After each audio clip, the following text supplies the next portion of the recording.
So, pump nyo lang na ganon.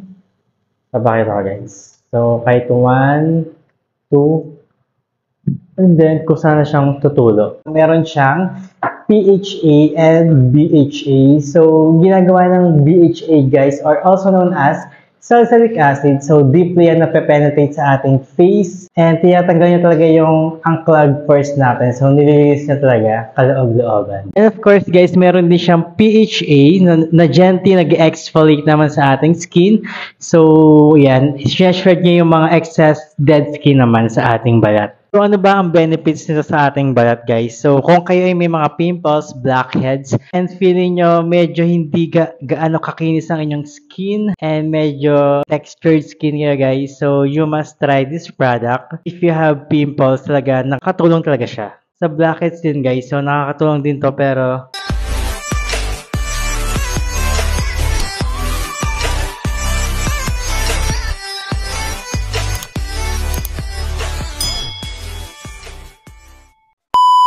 hi guys! Welcome back to my channel, and for today's video, another skincare na naman. And for today's video, ang re-reviewin ko walang iba kundi ang BHA PHA toner ng Oxycure. Disclaimer lang guys, I am not a dermatologist nor a skincare expert, so mahilig talaga ako mag-review ng mga skincare products. And ayun nga, and kung hindi ka pa nakasubscribe sa aking YouTube channel, make sure lang na nahit mo ang subscribe button and notification bell para notified ka sa mga videos ko kagaya nito. And disclaimer lang ulit guys, so this is not sponsored by Oxycure. So, binili ko to sa supermarket. Ayan.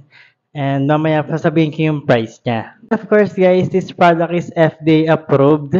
So, mostly talaga sa mga nabibili natin sa supermarket or sa market are FDA approved yan guys, or FDA notified. So ano ba ang benefits nito sa ating balat guys? So kung kayo ay may mga pimples, blackheads, and feeling nyo medyo hindi gaano kakinis ang inyong skin and medyo textured skin nyo guys, so you must try this product. If you have pimples, talaga nakatulong talaga siya. Sa blackheads din guys, so nakakatulong din to, pero feeling ko hindi na wala yung blackheads ko. So let's go with the packaging. So as you can see, ayan, color green and white yung kanyang packaging, and nakalagay naman sa likod ng packaging yung gusto nyong malaman. So, ayan, meron nga pa siyang 2% BHA and 4% PHA. Ang nagustuhan ko sa packaging niya guys, kasi hindi siya matatapon. So, meron siyang di-pump na ganito, and yung una kong ginagawa guys, isang pump na gano'n. And you can use cotton pad or your hands to apply these products on our face. So, pump nyo lang na ganon. Papakita ko guys. So, kahit 1, 2, and then kung saan na siyang tutulo. Ayan guys. Sobrang ganda ng kanya consistency guys. Actually, may pagka, hindi naman siya sobrang watery. So, may pagka, konting oil lang naman siya guys. And very moisturizing sa balat. And ayan, kahit hindi ako acne prone, oily skin, so ayan, namamoisturize talaga yung skin ko and hindi siya malagkit sa face. Tulad nga na sinabi ko kanina guys, so meron siyang PHA and BHA. So ginagawa ng BHA guys are also known as salicylic acid. So deeply yan nape-penetrate sa ating face. Ayan. And tinatanggal niya talaga yung unclogged pores natin. So, nililinis niya talaga kaloob-looban. And of course, guys, meron din siyang PHA na gently nag-exfoliate naman sa ating skin. So, yan, i-shred niya yung mga excess dead skin naman sa ating balat or sa ating top layer ng ating balat. So, upon checking sa ingredients, meron siyang aloe vera leaf juice. So, na nakakatulong naman para pakalmahin naman ang ating skin. So, meron din siyang witch hazel leaf. So, nakakatulong din niya sa ating mga acne. So, lagi nyo titingnan kapag meron kayong mga pimples, acne. So, look for the ingredients na may salicylic acid or TT extract or T3. Kung paggamit nga pala nito guys, so gumagamit ako nito morning and night. So, sa morning, ginagamitan ko na siya ng aking palad and ayan. And sa evening naman, ginagamitan ko siya ng cotton ball para talagang ma-absorb lahat ng ingredients and para pagising ko sobrang smooth ng aking face. So, perfect nga pa ito guys sa mga may oily and acne-prone skin. So, you must try this product talaga. Meron nga pala siyang 150 ml and this product is 499 pesos. Yes guys, sobrang pricey niya talaga and nagdadalawang isip talaga ako bago ko siya bilhin. Pero worth it naman guys. Sobrang tagal ko na rin ito ginagamit. So, ayan, ito pa yung, medyo marami pa talaga siya guys. Kasi 2 to 3 times or 2 to 3 pumps lang naman yung kailangan niya nito per day. So, sobrang tipid niya talagang gamitin. Mag-almost 2 months ko na rin siya ginagamit and marami pa rin siyang laman.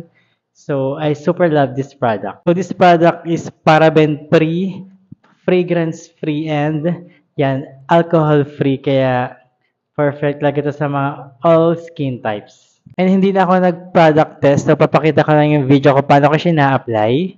So, ayan siya and sobrang ganda niya talaga sa face and feeling ko mapapabili ulit ako. Pero ang hindi ko na nagustuhan dito guys, andito pa yung blackhead sa aking nose area. Parang hindi niya natanggal.